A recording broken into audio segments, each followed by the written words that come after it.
तो दोस्तों आज हम बात करेंगे कांग्रेस पार्टी के उन नेताओं के बारे में जो लोकसभा चुनाव 2024 लड़ते हुए आपको दिखाई देंगे। हम आपको बता दें कि कांग्रेस पार्टी 2024 के लोकसभा चुनाव को बड़ी गंभीरता से ले रही है।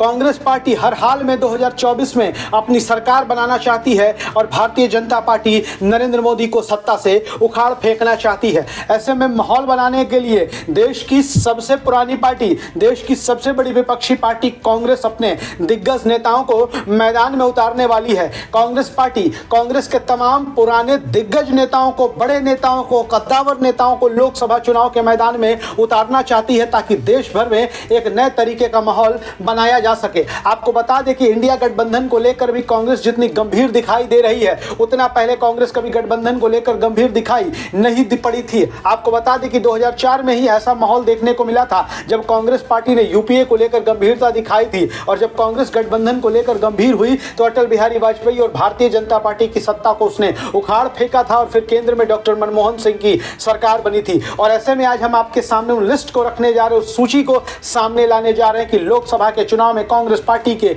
ये दिग्गज नेता किन किन क्षेत्रों से मैदान में होंगे। तो दोस्तों आप ये लिस्ट जानकर हैरान रह जाएंगे, आप वो सूची देखकर हैरान रह जाएंगे कि तमाम बड़े नेताओं को कांग्रेस पार्टी आगामी लोकसभा चुनाव में मैदान में उतारने जा रही है। और उनमें जो सबसे पहला नाम है वो कांग्रेस के राष्ट्रीय अध्यक्ष मल्लिकार्जुन खड़गे का है। जी हां, कांग्रेस पार्टी के राष्ट्रीय अध्यक्ष मल्लिकार्जुन खड़गे भी इस बार लोकसभा का चुनाव लड़ेंगे। वैसे तो मल्लिकार्जुन खड़गे दक्षिण भारत से आते हैं, मल्लिकार्जुन खड़गे कर्नाटक से आते हैं। कर्नाटक की गुलबर्गा सीट से कई बार मल्लिकार्जुन खड़गे सांसद रहे हैं, लेकिन इस बार कांग्रेस पार्टी को लगता है कि कर्नाटक की लोकसभा सीटों पर लड़ाई बहुत आसान है और कर्नाटक की लोकसभा सीटों पर कांग्रेस आसानी से जीत दर्ज कर सकती है। लिहाजा मल्लिकार्जुन खड़गे को माहौल बनाने के लिए कांग्रेस पार्टी उत्तर प्रदेश भेजने जा रही है। जी हां, देश के सबसे बड़े सूबे उत्तर प्रदेश की बाराबंकी लोकसभा सीट से मल्लिकार्जुन खड़गे चुनाव लड़ सकते हैं और बाराबंकी लोकसभा सीट के चुनाव लड़ने के पीछे यह तर्क दिया जा रहा है कि मल्लिकार्जुन खड़गे इस देश के बड़े दलित नेताओं में एक हैं और अगर मल्लिकार्जुन खड़गे बाराबंकी उत्तर प्रदेश की सीट से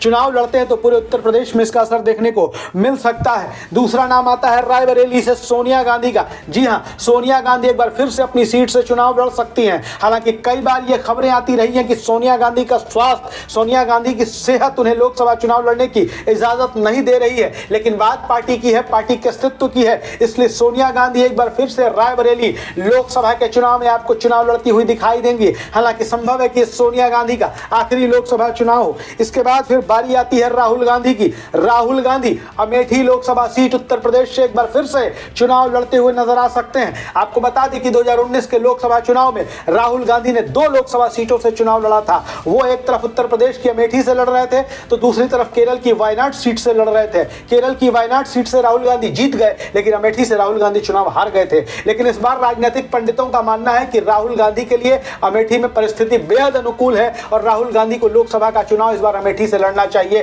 क्योंकि बात उत्तर प्रदेश की है, देश के सबसे बड़े सूबे की है जो भारतीय जनता पार्टी के मजबूत किले के तौर पर तब्दील हो चुका है। ऐसे में राहुल गांधी एक बार फिर से आपको अमेठी लोकसभा क्षेत्र से चुनाव लड़ते हुए दिखाई देंगे। इसके बाद नाम आता है शशि थरूर का। जी हां, शशि थरूर जो कांग्रेस के राष्ट्रीय अध्यक्ष पद के चुनाव में प्रत्याशी थे, उन्होंने मल्लिकार्जुन खड़गे को चुनौती दी थी। हालांकि बता दें आपको कि शशि थरूर कांग्रेस अध्यक्ष पद का चुनाव हार गए थे, लेकिन शशि थरूर की गिनती आज भी कांग्रेस के दिग्गज नेताओं में होती है। ऐसे में शशि थरूर एक बार फिर से अपनी पुरानी सीट तिरुवनंतपुरम से चुनाव लड़ते हुए दिखाई देंगे। इसके बाद नाम आता है मीरा कुमार का। कांग्रेस पार्टी की दिग्गज नेता, कांग्रेस पार्टी की बड़ी दलित नेता जो लोकसभा की स्पीकर भी रह चुकी है, यूपीए की ओर से राष्ट्रपति पद की उम्मीदवार भी रह चुकी हैं, वो एक बार फिर से बिहार की सासाराम सीट से चुनाव लड़ते हुए नजर आ सकती हैं। सासाराम सीट मीरा कुमार की परंपरागत सीट रही है। इसके साथ नाम आता है अधीर रंजन चौधरी का। जी हां, कांग्रेस संसदीय दल के नेता अधीर रंजन चौधरी, पूर्व केंद्रीय मंत्री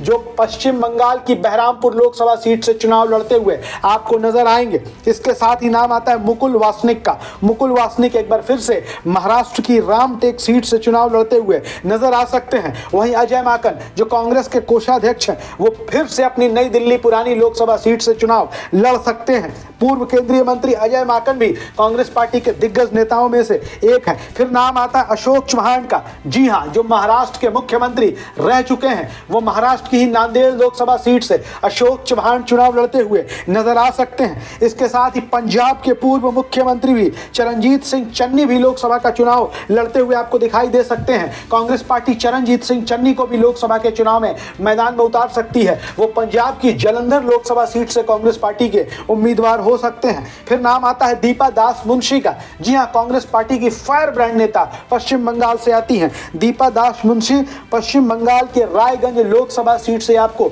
चुनाव लड़ती हुई नजर आ सकती हैं। वही नाम आता है तारिक अनवर का, पूर्व केंद्रीय मंत्री, कांग्रेस पार्टी के दिग्गज नेता, जो बिहार की कटिहार लोकसभा सीट से चुनाव लड़ते हुए नजर आ सकते हैं। और ऐसे ही कुछ अन्य कांग्रेस नेताओं की, दूसरे बड़े कांग्रेस नेताओं की लिस्ट हम जल्दी आपके बीच लेकर आएंगे। हमारा वीडियो अच्छा लगे तो शेयर करिए, हमारे चैनल को सब्सक्राइब करिए, हमारे पेज को लाइक फॉलो करिए। धन्यवाद।